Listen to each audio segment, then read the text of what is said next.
Eme Roshini has lived on the banks of the Kelani River for over 25 years, but her home is now waist deep in water. For the last 2 days, this has been her shelter. We're waiting to get rid of the water. People have started getting sick. It's bad enough that we lived in horrible conditions, but the floods have made things much worse. Sleep comes easy for these young ones, but not for their mothers. Taking care of young children in these conditions, a difficult task. All the clothes were washed away. It's difficult without milk bottles and things like that.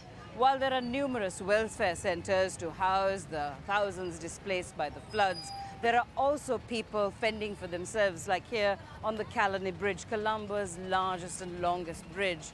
Their plight, as we can see, is quite desperate. Day after day of torrential rain, and this is the result. Large parts of the Sri Lankan capital underwater. The Disaster Management Centre says around 300,000 people have been forced to leave their homes for higher ground. Members of the armed forces and police have been working around the clock to deal with the emergency.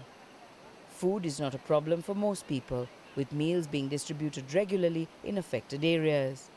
But clothing, medicine and toiletries are in short supply. The Indian government has sent 2 naval ships carrying aid. Other countries have also pledged support. I think it's important for the international community to help because it's not today's challenge that we face tomorrow, and tomorrow's situation is different the day after. This is because the bad weather is continuing. The government says it has a 3-pronged plan to deal with the disaster. Immediate relief for victims, short-term measures and longer-term rehousing if needed. For those who have lost everything, that will be of little comfort. Minelle Fernandez, Al Jazeera, Colombo.